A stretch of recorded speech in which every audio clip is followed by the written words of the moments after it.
Carl Jung, together with Sigmund Freud and Alfred Adler, is one of the three founders of psychoanalysis, which is a set of psychological theories and methods aiming to release repressed emotions and experiences. In other words, to make the unconscious conscious. Jung was born in Switzerland in 1875 and died in 1961, leaving behind great works in the fields of psychiatry, anthropology, archaeology, literature, philosophy, psychology, and religious studies. Jung had Freud as a mentor for a good part of his career, but later he departed from him. This division was painful for Jung, and it led him to found his own school of psychology, called analytical psychology, as a comprehensive system separate from psychoanalysis.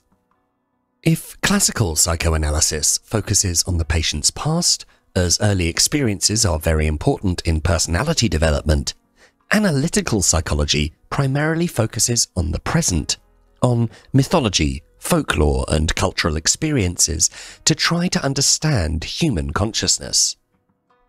One of the most important ideas of analytical psychology which Jung founded is the process of individuation, which is the process of finding the self, something Jung considered an important task in human development. While he did not formulate a systematic philosophy, he is nonetheless considered a sophisticated philosopher, his school of thought dubbed Jungian philosophy.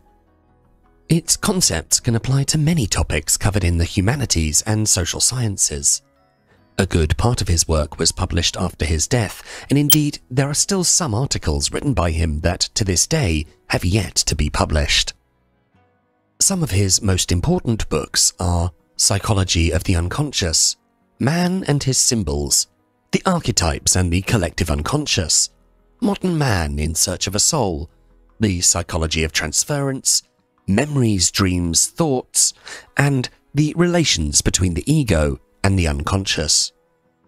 Besides being a great writer and a researcher, he was also an artist, a craftsman, and even a builder. His contribution is enormous, and there is a great deal we can learn from his works, which is why in this video we bring you 9 lessons you can learn from the philosophy of Carl Jung. Number 1. Look inside yourself first. Jung said, "Who looks outside dreams. Who looks inside awakens." If Freud was inclined towards the empirical side of the science of psychology, Jung was seen by many as a mystic, being very much interested in philosophy and spiritual subjects, although he preferred to be seen as a scientist. Jung's work on himself and on his patients made him realize that life has not only a material purpose, but a spiritual one as well. By turning their eyes into themselves, not towards the external world, people can awaken. They can find their meaning in life, can get in touch with their personal story, with their personal belief systems. All too often, we're overly concerned with what's happening around us, in society, and with how other people perceive us. In other words, we're too concerned with our persona, which is a false self we present to society. To get in touch with who we truly are, we need to look inside. By looking inside, we can better understand who we are, better know our personal myth, our personal belief system, and we can understand who we want to become, and this will help us have a direction, a sense in life. If we don't look closely inside our heart, our lives would seem like a dream, but someone else's dream in which we just follow a group, be it our family, our friends, or the colleagues at work. We do as everyone else does. Looking inside is a process of self-exploration, is the foundation of our true self. To look inside, we need to spend more time alone, meditating, analyzing our desires and dreams, making lists of them and of our skills and our talents, and figure out what would be the most logical path to take in life based on what desires and resources we have. Doing this regularly, we can find the right compass to guide us throughout our lives. Number 2. Integrate your contraries. According to Jung, wholeness is not achieved by cutting off a portion of one's being, but by integration of the contraries. Jung is famous for exploring the concepts of anima and animus in psychology. According to his work, they represent the contrasexual aspects of a person's psyche. Jung believed that if you're a woman, you have an interpersonal masculine psyche or animus within you. And if you're a man, you have an interpersonal feminine psyche or anima within you. While our understanding of gender in the way Jung expressed it has changed radically in the decades since he developed his theories, the principle of a duality of personality can still be a useful way of understanding and working with our own holistic psyche. The main consequence of having our psyche divided into two different parts, our external gender identity and a subconscious one, the contrasexual part, be that anima or animus, is that many of us tend to neglect the subconscious one, repressing it, and sometimes that can come back to hurt us. To avoid this conflict, it's important to not only recognize this hidden part, but to accept it.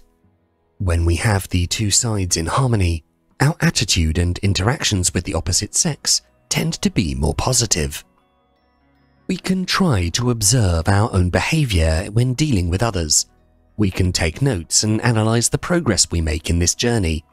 Generally speaking, in the case of a woman who wants to integrate her animus, she should strive to be more focused, to follow her goals and do everything to achieve them without sacrificing her femininity.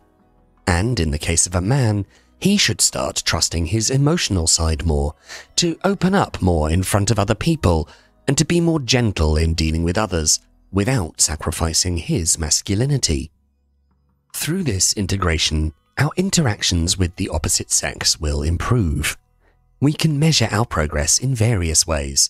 Perhaps we could write every day the way that we made decisions, the way we interacted with others and made our voices heard. Balancing our identity with our shadow, our anima or animus, is the key in achieving wholeness and improving our relations with the opposite sex. Number 3. Analyze your dreams. In the words of Jung, the dream shows the inner truth and reality of the patient as it really is, not as I conjecture it to be, and not as he would like it to be, but as it is. According to Jung, many dreams seem hard to understand at first, if not impossible, but when we analyze them in detail, they can reveal the most secretive aspects of our psyche. To understand them, to go deep into the complicated network of our subconscious, we need to break a certain resistance. And when we succeed in understanding them, we are often astonished at how such a silly dream can reveal the most important and serious problems from our psyche. Dreams speak to us in images, and they give expressions to instincts, the most elementary entities of our nature. Thus, dreams are sparks from the unconscious, revealing the inner reality of the person. They reveal the truth. And therefore, they're extremely important when practicing psychotherapy. Dreams can be analyzed by each of us, and not just in a psychotherapeutic context. To analyze your dreams, you first need to write them down immediately after you wake up. You can place a notebook and a pen near your pillow, so this can be the first thing you do in the morning. Then, when you've got time during that day, you can find a quiet place to reread your dream. Write down the key words in the text and make associations between them and your daily life. Maybe that cup of tea which appears in your dream is a present from a friend. If so, you might have unfinished business with that friend. After you make these associations, start writing the interpretation of the dream, connecting all the dots. Let's say, for example, that in your dream you were going towards the kitchen to find that cup of tea, but something happened outside your house. There was a loud noise and you got scared and thought of running back to the bedroom. One interpretation of this simple dream is that you may need to confront your fear to reconnect with that friend. Dreams can be much more complex than this, and the more keywords you can find in your dream, the more associations you can make, and the more complex the interpretation will be. Number 4. Learn to face reality. To quote Jung, "What you resist persists." According to Jung, the more you resist anything in life, the more you bring it to you. The more you run away from your fears, the more life will put you in a position to face them. In psychology, resistance only amplifies your problems. Happiness, well-being, and psychological health are related to how we deal with the negative aspects of life, not with how we run away from them. Whenever we deny our problems or fight against them in an aggressive way, or when we're stuck in feelings of hurt, sorrow, anxiety, or anger, we're resisting dealing with the core issue of the problem. The more fixated we are in our negative or depressed attitude, the more we resist solving the problem. Therefore, we always have to work through our feelings in order to maintain our psychological health. The more common forms of resistance are to deny what is happening, to minimize the problem, to blame other people or situations, and to try to change other people. We often get strongly attached to the feelings we haven't resolved or deeply analyzed. In order to solve a problem, we need to first accept that we have a problem. Letting go of the struggle, accepting reality as it is, thus is the first step. For example, imagine you're struggling to keep up at work. Your relationship with your boss is worse than ever, and you still have to pay your mortgage on your house. Because deep inside, you're terrified of what would happen if you lost your job, your house, maybe even your family if your spouse leaves you, you might have a tendency to minimize the problem, to not let your spouse see just what the real situation is. Meanwhile, at work, instead of having an essential conversation with your boss about the issue that bothers them, you might have a tendency to avoid even being in the break room with them. The more you resist having that conversation with them, the more you hide the problem from your spouse, the more the bad situation will persist, and the worse the outcome will be. Number 5. Be aware of superstitions. Jung teaches us that primitive superstition lies just below the surface of even the most tough-minded individuals. According to Jung, no matter how sharp we believe we are still influenced by common mythology, mainstream religion, and cultural superstitions. Jung believed that precisely those people who think they're immune to such influences succumb the easiest to them. Therefore, it's important to acknowledge how vulnerable we are to them. One of the main concepts which Carl Jung came to is the concept of collective consciousness, which means the consciousness that is common to all humankind. Jung thought that the great aspects of life, like sexuality, are related to some primordial images coming from the collective unconscious. In the collective unconscious, these primordial images were deposited along thousands of years, and they influence our daily lives. Our basic problems are not new. They were repeated several millions of times by our ancestors, and their traces can still be found in our collective unconsciousness today. And superstitions are some ways by which humans tried to face these problems. There's no meaning to running away from primitive superstitions. It's healthier to acknowledge them and find a way to integrate them into our evolved culture, no matter how silly they may seem to be. One of the best ways to make sure we don't succumb to primitive superstitions is to first stop believing we're immune to them. For example, according to Jung, many types of inexplicable phobias are born from the collective unconscious. Fear of the dark, loud sounds, bridges, or blood.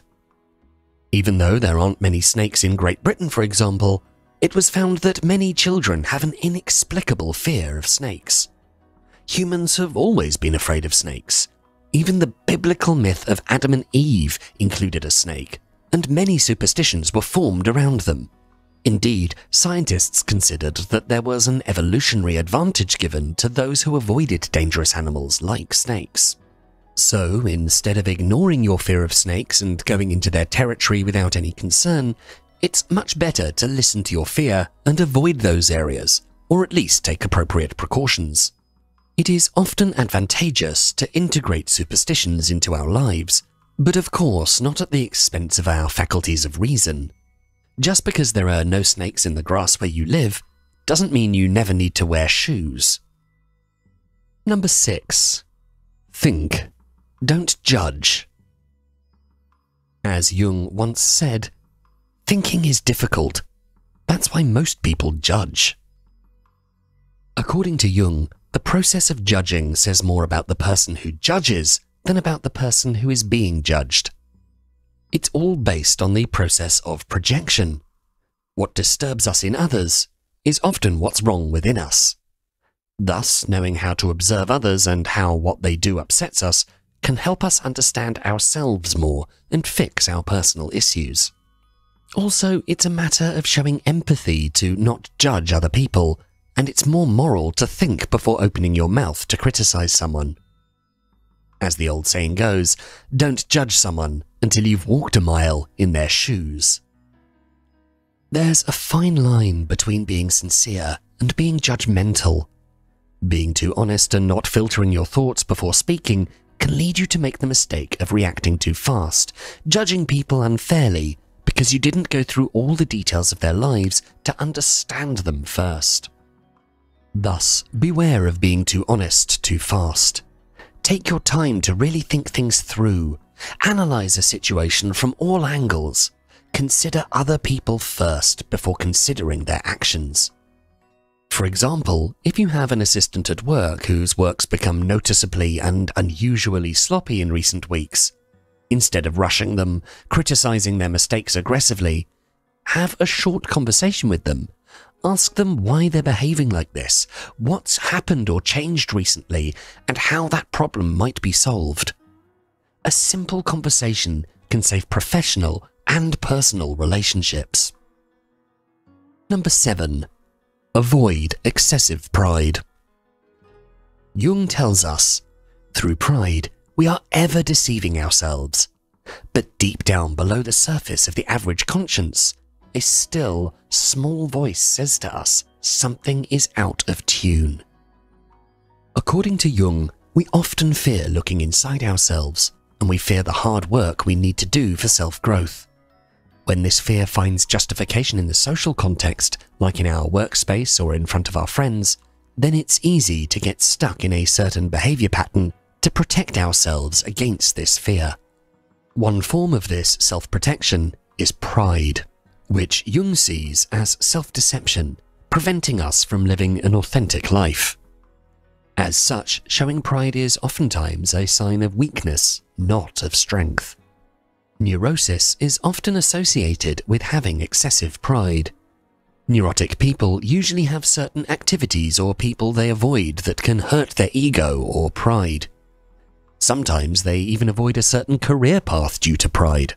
This avoidance happens automatically, without them even being aware of this tendency. For example, in spite of the fact that most of us love to draw or paint, we don't dare buy the necessary materials out of fear we're not now nor can ever be any good at it. We avoid painting simply because we don't want to see at what level our skills are, and we don't want to hurt our pride. We prefer to think that we don't have time to paint than to see that we're actually at the very beginning level and that we have a great amount of work to do in order to become an expert. Another example may be when we get stuck in a job out of the fear of starting the job hunting process and failing, as we might well find out that we can't get that dream job unless we develop more skills first. Pride prevents us from growing in any sector of life. To develop ourselves on all levels means to be more humble, to dare to face the reality that we're not as great as we think, and to start on working on improving ourselves.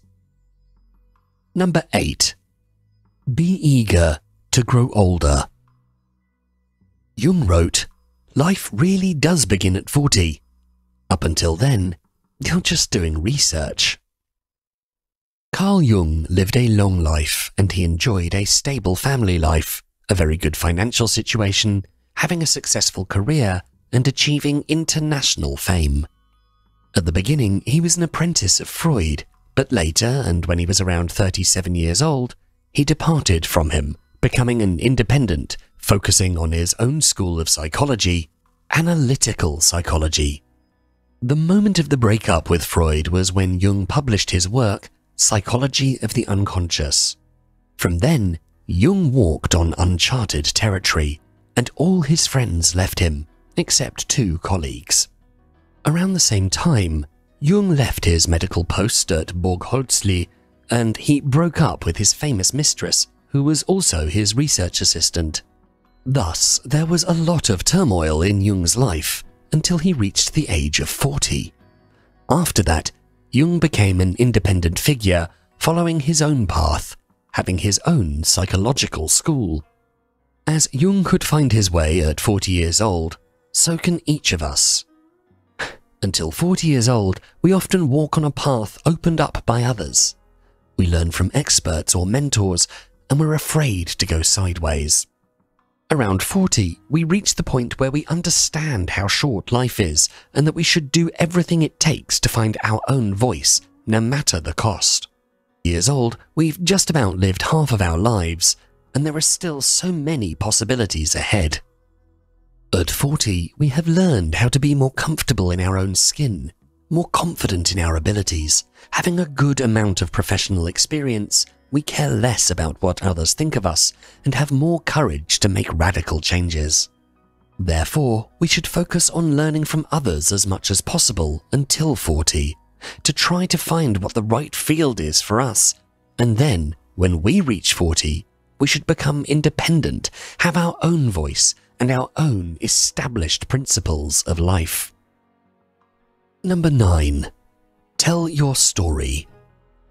In our final quote from Jung for this video, he said, "The reason for evil in the world is that people are not able to tell their stories." As a psychotherapist, Jung understood how important it is to give space to the patients to tell their own story. During a confession, there's a process of transfer by which the subconscious elements of the patient, for example their subconscious desire to hurt someone, is brought to the surface of their consciousness. Jung called this long-term process of integration individuation. Individuation can also be performed in a context outside psychotherapy. A simple form of such a process is writing your story. All you need is a pen and paper, some time, and quietness. You could also talk to a close friend or record yourself telling your story if you find that more comfortable. Don't write only what's happened to you physically, but also about what happens in your dreams, everything that's in your mind. We are not only what's happened to us, but also the way we interpret the things that have happened to us, as well as what we dream and what we envision for the future. Writing down helps you shape your own mythology. By shaping your own mythology, you can reach a state of wholeness where all our latent potential is brought to our consciousness. Only then can we live our life with self-awareness.